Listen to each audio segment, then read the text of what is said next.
Sud Radio, la vérité en face, Jean-François Achili. 0826 300 300, nous attendons vos derniers témoignages sur cette actualité dominée ce matin, vous le savez, par les frappes israéliennes contre des installations nucléaires en Iran. J'accueille mes deux débatteurs du vendredi. Bonjour à tous les deux. Eric Tegner, je commence par vous. Bonjour Jean-François. Bienvenue, fondateur, directeur de la rédaction de Frontières. Tout à l'heure, vous nous direz un petit mot d'ailleurs sur ce que Frontières a mis en ligne. C'était hier, je crois. Oui, tout à fait, sur les routes migratoires. The Game, ça s'appelle. Oui, c'est la route des Balkans vers laquelle passent beaucoup d'Afghans, notamment pour se rendre vers l'Europe. Allez, on en parlera tout à l'heure avec vous, Eric Tegner. Bonjour et bienvenue à vous également, Mehdi Raïch. Bonjour Jean-François. Vous êtes analyste politique. Oui. Vous nous porterez également un regard sur cette actualité qui est assez chargée cette semaine. Oui, il y a beaucoup de sujets sur la place. Allez, nous sommes en ligne avec vous, Brigitte. Bonjour. Bonjour. Vous appelez de Seine-et-Marne. Bonjour Brigitte. Où est-ce que vous êtes ? Moi, je suis en Seine-et-Marne, à Landy, précisément. D'accord. Soyez la bienvenue ce matin. Vous êtes franco-israélienne, Brigitte ? Non, je suis française, mais j'ai de la famille en Israël. Vous avez de la famille en Israël. Et vous avez pu échanger avec votre famille ce matin ? Alors, échanger, non, parce qu'ils ont brouillé Internet. Bon, c'est classique, quand il y a des opérations qui sont en cours. J'ai juste reçu un message, je vous le lis, t'inquiète pas si tu n'as pas de nouvelles, on doit rester dans le match jusqu'à nouvel ordre. Pardon, allez-y, répétez, parce que oui, c'est un petit peu sauté là. Le message, c'était t'inquiète si tu n'as pas de nouvelles, on doit rester dans le mamad jusqu'à nouvel ordre, je t'appelle dès que ça se calme. Dès que ça se calme, c'est-à-dire qu'en fait, les habitants d'Israël sont prévenus en quelque sorte, c'est ça que vous nous dites. Alors en fait, ils sont très disciplinés, ils reçoivent sur leur téléphone les consignes du ministère et ils le respectent, à la lettre, quoi. On leur dit pour le moment de rester à l'abri, donc ils vont rester dans la pièce sécurisée, tout est prévu. Voilà. Et les Israéliens sont très disciplinés. Alors par contre, ce matin au Kotel, les gens se sont réunis quand même pour prier au Kotel pour la réussite de Tzahal et la survie d'Israël. Donc ça, c'est la particularité des Israéliens, mais voilà. La plupart sont fermés et se protègent avec leur famille. Quel est votre état d'esprit, Brigitte, ce matin ? Vous êtes inquiète ? Je ne sais pas si cette question a un sens d'ailleurs, mais bon... Comment dire, c'est une guerre, c'est une guerre. Alors à la fois, je suis inquiète parce que forcément la guerre, ça n'a rien de réjouissant. Non. Et en même temps, je vais vous dire, nous on sait que si l'Iran se dote de l'armée nucléaire, on est mort. On le sait. Et c'est pas de nouveau, c'est de 25 ans. Déjà en 2012, il y avait des distributions de masques à gaz. Vous en rappelez peut-être pas, mais moi très bien, parce que ma famille à l'époque y avait droit. Donc c'était du temps de l'Irak et de Saddam Hussein. On sait que de toute façon, on veut absolument éradiquer Israël. Et l'Iran, les premiers. Donc, et je vais vous dire aussi, j'entendais encore ce matin Mona Jafarian qui n'était pas du tout en accord avec ce que disait votre invité tout à l'heure. Elle passait sur CNews et elle expliquait tout le contraire. En fait, je pense que Israël... À savoir, en substance, oui. En substance, qu'Israël va rendre un énorme service en éradiquant les mollahs au peuple iranien, qui va enfin pouvoir se promener dans les rues. Les femmes arrêteront d'être obligées de se voiler et d'être massacrées parce qu'elles portent le voile. Et ça, je trouve ça... Voilà. Et je trouve que c'est bien. Les gens ne finiront plus dans les geôles et Israël sera plus menacé. Brigitte, c'était la question que j'avais posée à Zadekian, notre experte, mais vous savez ce que c'est une dictature avec un système policier puissant qui quadrille un pays, c'est compliqué quand même. Nous, on vit en démocratie, Brigitte, on a du mal parfois à imaginer à quoi ça peut ressembler un pays aussi totalitaire. Les mollahs ont quand même très peur de la rue. La preuve, c'est que là, la première chose qu'ils ont fait quand Israël a commencé à bombarder, c'est de brouiller les communications en Iran, justement pour éviter que le peuple iranien se soude et renverse le gouvernement. Vous savez, les dictatures, il y en a plein qui ont été renversées. Il y en a régulièrement qui sont renversés des dictatures. Je veux dire, nous-mêmes, on a fait notre révolution aussi. Oui. Et le peuple iranien, c'est un peuple qui est vraiment très courageux. Quand vous voyez tous ces jeunes aujourd'hui qui vont dans leur geôle pourrie, là, avec ces salauds, je suis désolée, il n'y a pas d'autre mot, qui les torturent, tout ça parce qu'ils chantent, parce qu'ils dansent, parce qu'ils veulent vivre. À un moment donné, de toute façon, ça va payer. Et à un moment donné, les mollahs finiront par être éradiqués. Et de toute façon, on sait très bien qu'en Europe, en fait, ils prospèrent sur quoi? Sur le ventre mou de l'Occident. On a partout en Europe des cellules dormantes, des soi-disant gardiens de la Révolution, qui sont gardiens de rien du tout. Il y en a 6 là qui sont en train d'être jugés en ce moment en Angleterre pour avoir voulu fomenter des attentats. On a partout, tout le temps en Europe, des attentats qui sont déjoués et qui sont liés à ces mouvances iraniennes islamistes. Et je suis désolée, c'est parce qu'en Occident on est faible que tout ça a lieu. Voilà. Bon, Brigitte, j'espère que vous aurez des nouvelles très vite de votre famille à Tel Aviv. Merci pour ce témoignage ce matin. Nous allons rejoindre Serge de Livry-Gargan dans une seconde. Commentaire sur le plateau, Mehdi Raïch. Oui, j'avais une question pour l'auditrice, mais j'imagine bien ce que représente depuis le 7 octobre, ce qu'a représenté le Hamas. Et on voit bien, enfin j'imagine pour la population en Israël, j'imagine bien aussi ce que ça représente pour la communauté israélienne en France, ou franco-juive. Mais c'est assez difficile des fois de cerner ce que représente l'Iran pour la communauté franco-israélienne. J'imagine très bien ce que ça peut être pour les Israéliens sur place, puisqu'il y a effectivement plusieurs escarmouches, plusieurs zones de conflit, plusieurs zones de tension, et on le voit encore aujourd'hui. Mais qu'est-ce que ça représente factuellement pour des personnes qui sont en France, qui sont de confession juive, et qui ont leur famille en Israël? Donc c'est une question que j'ai envie de poser un peu sur l'imaginaire. Qu'est-ce que représente l'Iran? Je vois bien ce que représente le Hamas, mais qu'est-ce que représente l'Iran? C'est une bonne question, Mehdi Raïch. Tiens, bonjour Serge, vous êtes à Livry-Gargan. Oui. Merci d'être en direct. Bonjour Serge, merci d'être en direct sur Sud Radio ce matin. Vous avez de la famille en Israël, hein? Oui, en effet, comme Brigitte et comme elle, je l'écoutais avec plaisir parce qu'elle a bien représenté quelles sont les inquiétudes de différentes personnes. Mais à savoir, même si on peut avoir de la famille en Israël... Vous y rendez régulièrement? Je vous pose la question au passage. Oui, je m'y rends. Voilà, je m'y rends. Tiens, c'est un bon jeu de mots, mais je m'y rends en Israël régulièrement. Et en tout cas, l'histoire dit qu'Israël ne veut pas un des pays qui menacent, à savoir en Irak, comme a rappelé Brigitte, en Irak, il y a eu aux Irak, et il y a eu un mort. Et la personne ne devait pas être dans la centrale nucléaire irakienne. Et là, étant donné que effectivement en Europe on bouge pas beaucoup et que on cherche des échappatoires pour pas vraiment rentrer dans le dur, alors Israël est obligé pour survivre, de détruire les installations nucléaires iraniennes. Ça me paraît évident. Alors ce qu'on a oublié, et le monsieur posait la question, ce qu'ils en pensent, les Israéliens, Mehdi Raïch, oui, qui est sur le studio avec nous. Oui. C'est une bonne question. Oui. On se souvient qu'avant 79, l'Iran avait de très très bonnes relations avec le Shah d'Iran. Israël avait de très très bonnes relations avec les Iraniens. Oui.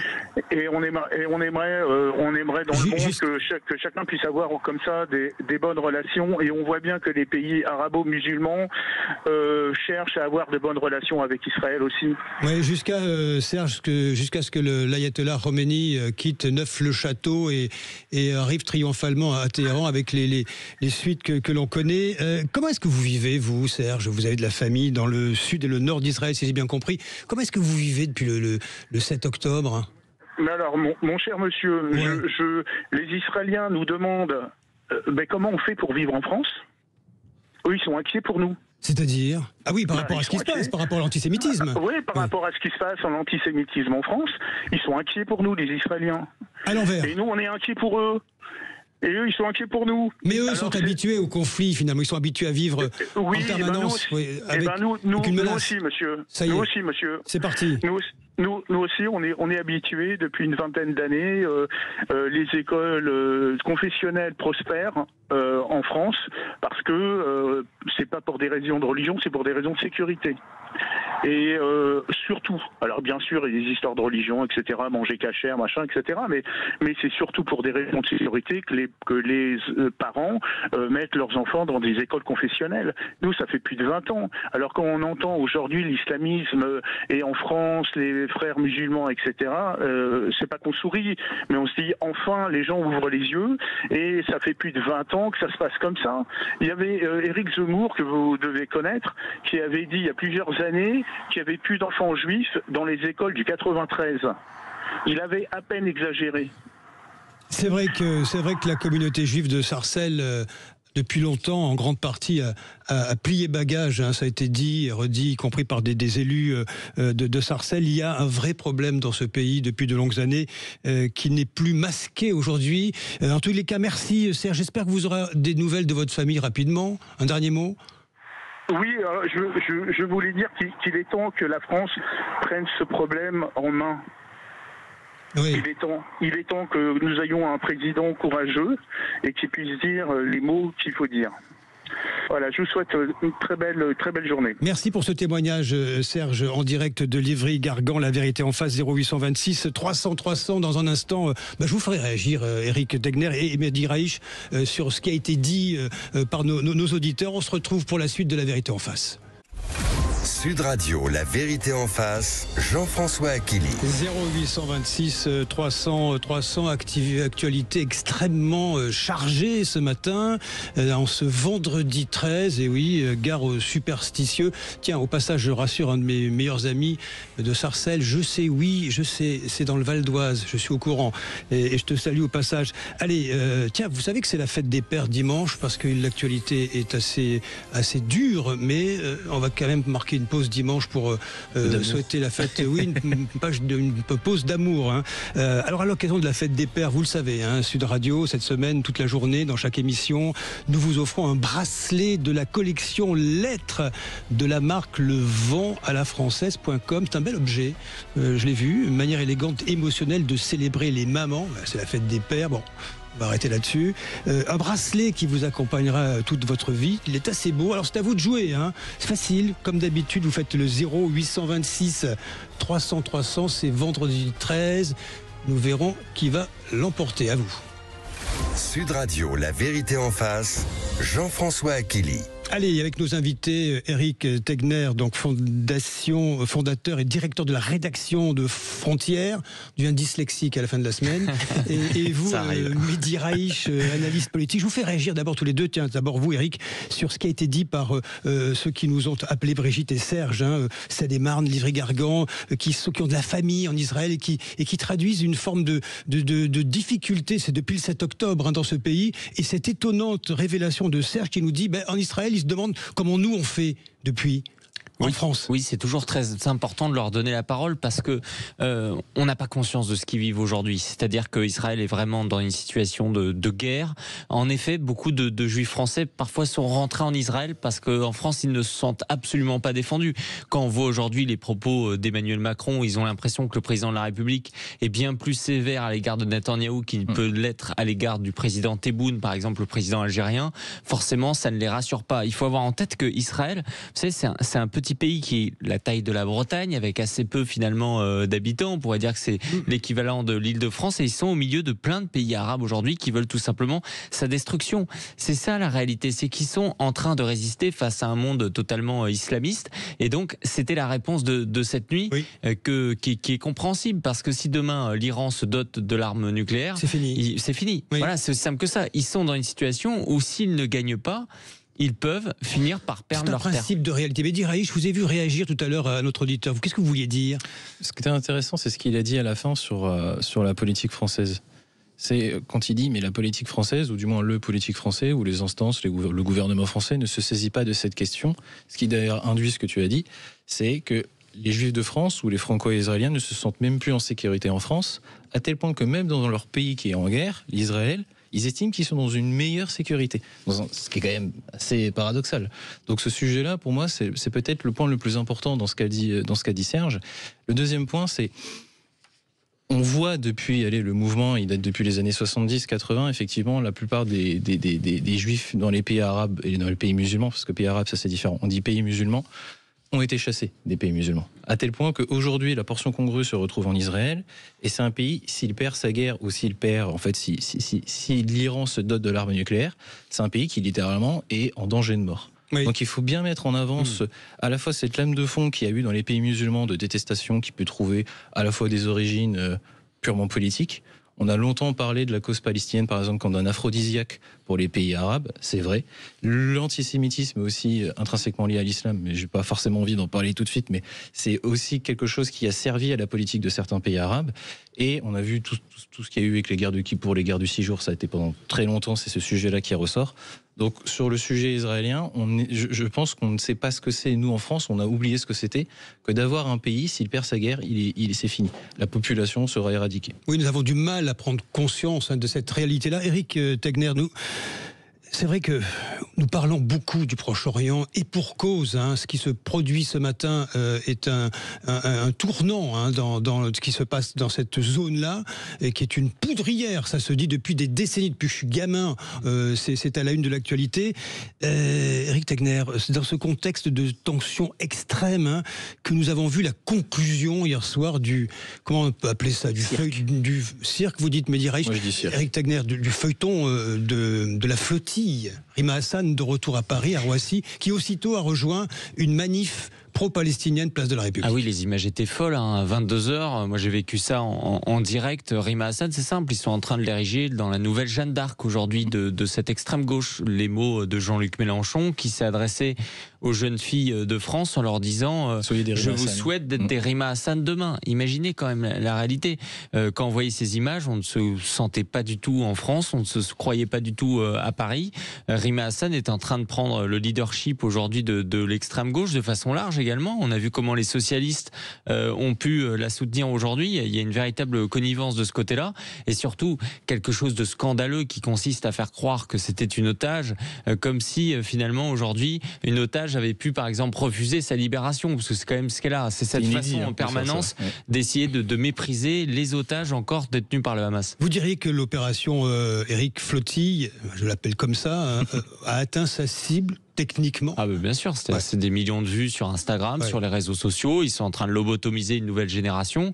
Si je suis caricatural, je vous dirais que dans une vingtaine d'années, mes enfants, quand ils seront à l'école, ils seront avec des amis où eux, ils leur diront qu'ils sont plutôt fans de Jeanne d'Arc, ils ont plutôt Charles de Gaulle, etc.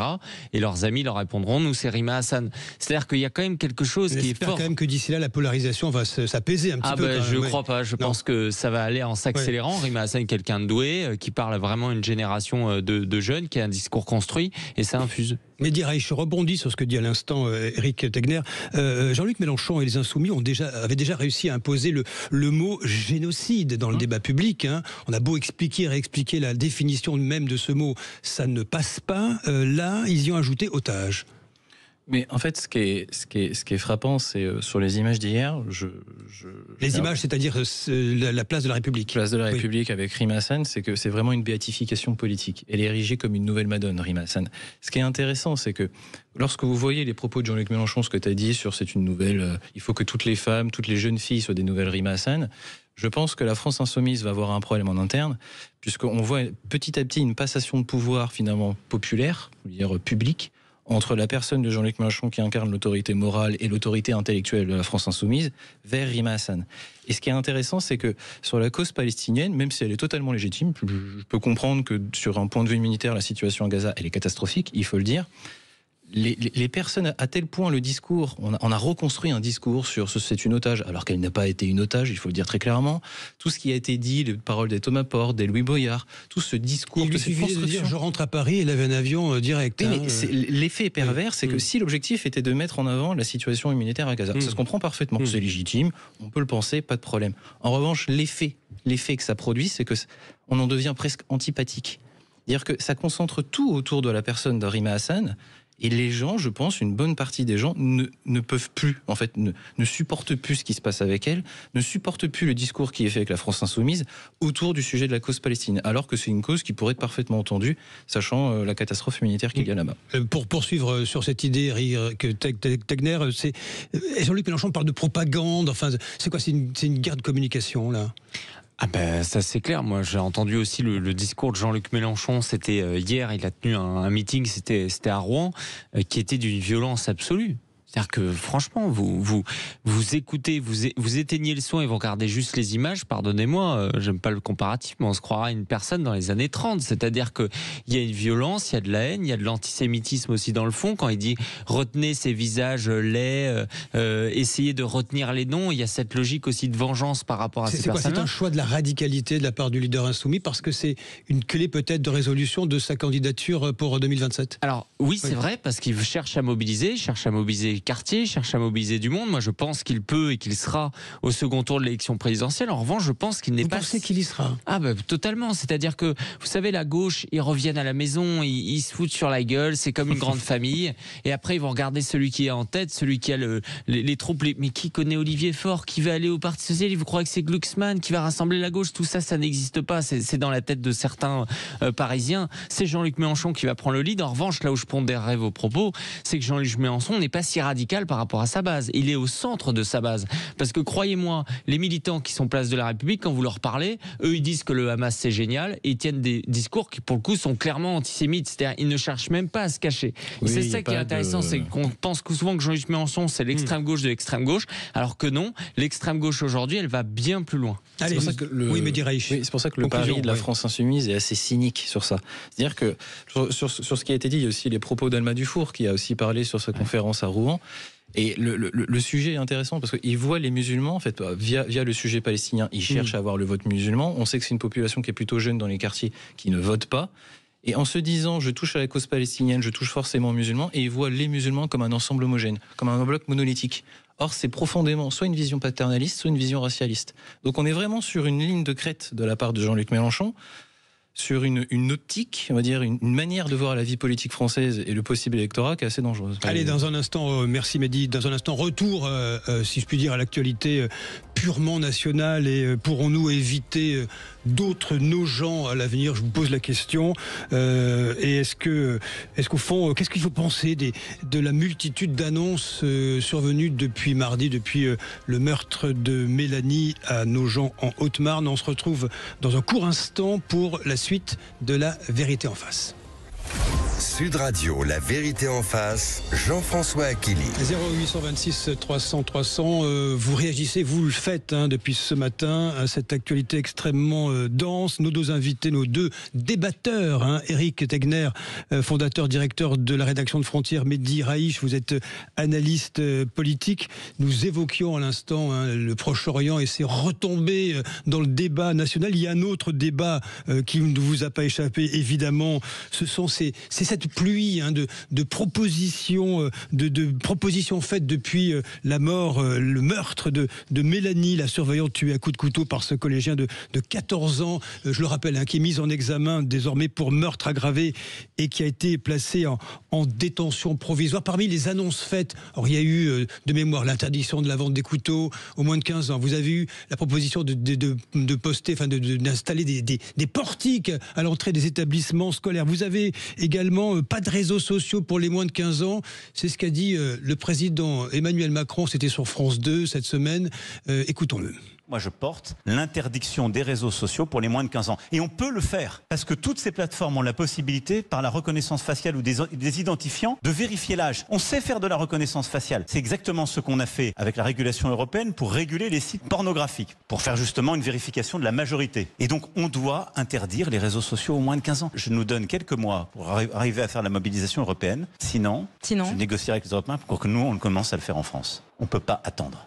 Et j'ajoute, Éric Tegner, cette proposition faite, qui va être faite, c'est ce que révèle le Figaro ce matin, par deux députés, une proposition de loi transpartisane, parce qu'il s'agit d'une socialiste, Aïda Hadizadeh, et le député Horizon, Jérémy Patrier-Leitus, pour interdire la vente de smartphones aux moins de 15 ans. Vous en pensez quoi, vous, de toutes ces propositions? Est-ce que ça va dans le bon sens, ou c'est un peu le concours Lépine? Alors vous savez, l'excellent slogan de Sud Radio, c'est parlons vrai, donc je ne vais pas mâcher mes mots. Comme d'habitude. Cette semaine a démontré qu'une grande partie de notre classe politique, ce sont des guignols.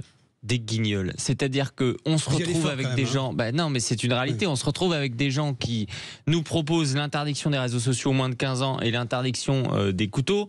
Et le lendemain matin, il y a le procureur qui nous explique que l'assassin avait pris le couteau dans une cuisine. Donc en fait, ça n'aurait rien changé. Et ensuite, qu'il ne consultait pas vraiment les réseaux sociaux.